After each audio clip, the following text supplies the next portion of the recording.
Welcome back, everyone, to another episode of Talk English to Me. I'm Jake, your resident language nerd, here with my ever-enthusiastic co-host, Nina. Hey, Nina here. I'm extra excited for today, Jake, because we're tackling something every English learner struggles with: how to stay positive when learning gets tough. I mean, let's be real, it's not always rainbows and butterflies, right? Oh, totally. English can throw some curveballs, and sometimes it feels like your brain's made of spaghetti. But I promise there are ways to keep your spirits up and keep moving forward, even when you stumble over, say, phrasal verbs or those weird spelling rules. So true. I remember when I first tried to use get up and get over in the same sentence, I nearly gave up. But before we get into tips and stories, Jake, tell me, have you ever wanted to quit learning a language? Absolutely. When I was learning Spanish, I hit a wall with verb conjugations. I kept mixing up hablo, hablas, and hablan. I felt like I'd never get it. But then I realized every mistake was just a sign that I was actually learning something new. That shift in mindset made a huge difference. Ooh, mindset.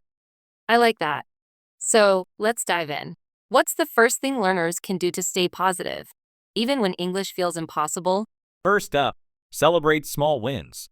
Seriously, it's like leveling up in a video game. Maybe today you understood a joke in an English movie, or you ordered coffee without panicking. Those tiny victories add up. I used to keep a language win journal and jot down every little success. It sounds cheesy, but it keeps you motivated. I love that. Listeners, what's your last language win? Maybe you finally nailed the difference between there, and there, or just survived a phone call in English. Tell us, we want to celebrate with you. Exactly. And to keep it real, let me share a story. I had a student, May, who was terrified of speaking. She used to freeze up in class. But one day she managed to ask, "Where's the bathroom?" in a busy train station. Not only did she get directions, but she also got a compliment on her pronunciation.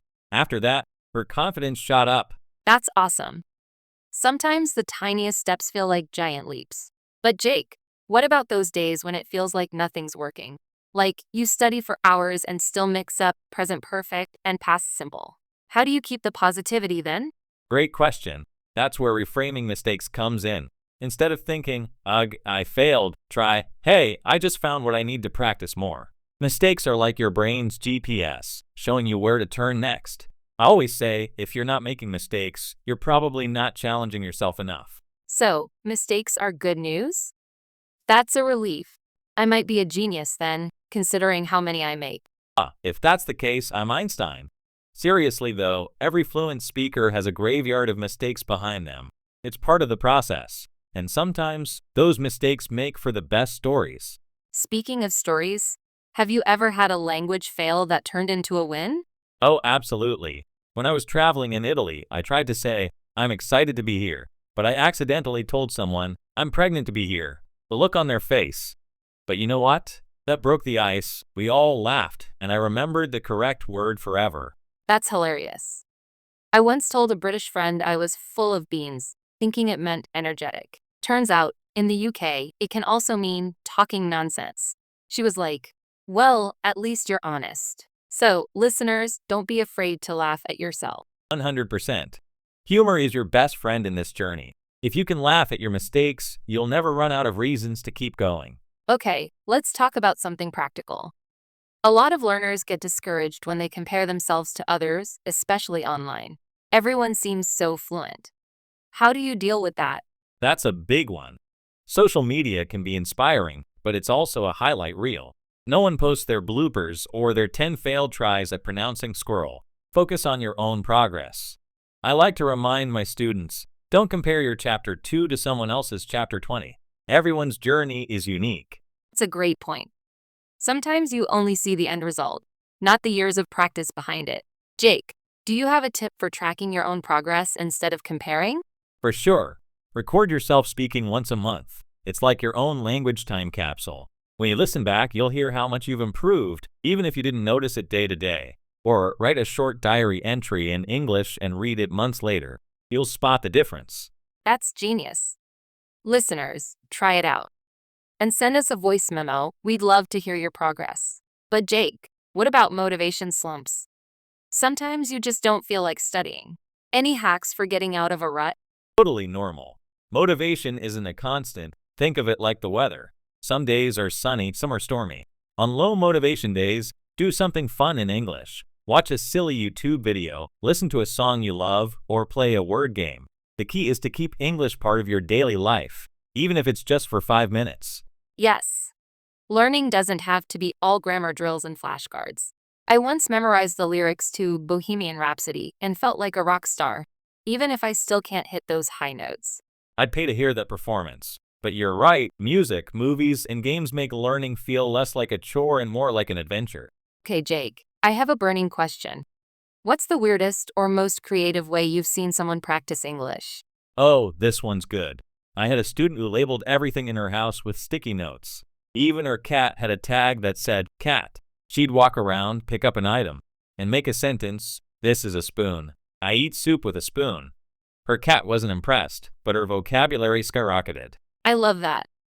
I once knew someone who practiced by narrating their day out loud, like a sports commentator. And now Nina approaches the fridge. Will she choose the yogurt or the mysterious leftovers? It sounded silly, but it worked. That's brilliant. The more you interact with English in real life, the more it sticks. Even talking to yourself counts, just maybe avoid it in public elevators. Unless you want to make new friends or get some weird looks. Okay, it's time for our audience question of the week. This one comes from Sam in Poland.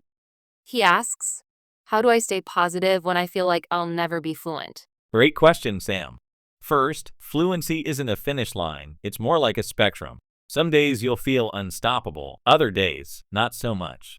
Focus on being better than yesterday, not perfect. And remember, most native speakers aren't perfect either. They forget words, mix up grammar, and invent new slang all the time. Exactly. I once heard a native speaker say, more better. No one's perfect, Sam. And sometimes good enough is all you need to communicate. Here's a fun fact. The average native English speaker has a vocabulary of about 20,000 words, but uses only 2,000 in daily conversation. So don't worry about knowing every word, focus on the most useful ones, and you'll get by just fine. That's reassuring. And Sam, if you ever need a boost, remember why you started. Was it to travel? Make friends? Watch Netflix without subtitles?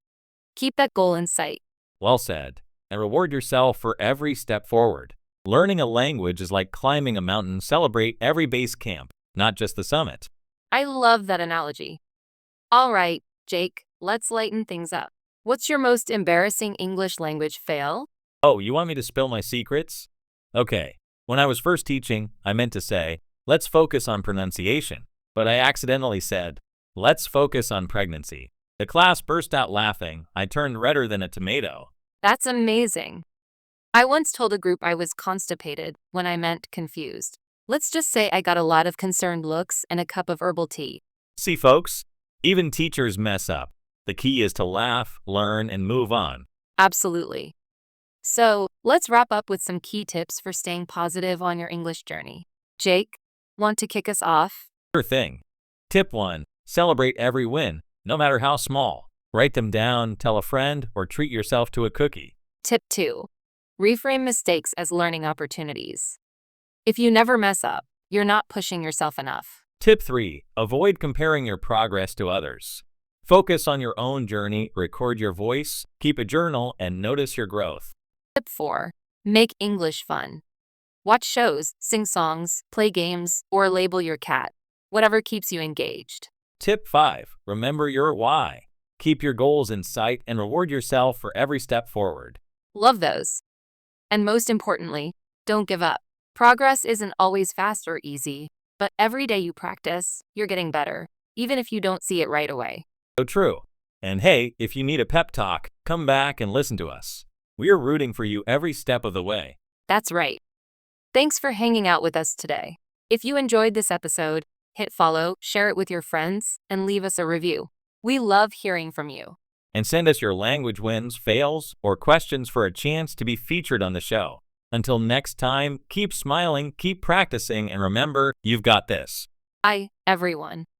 Stay positive and keep speaking English.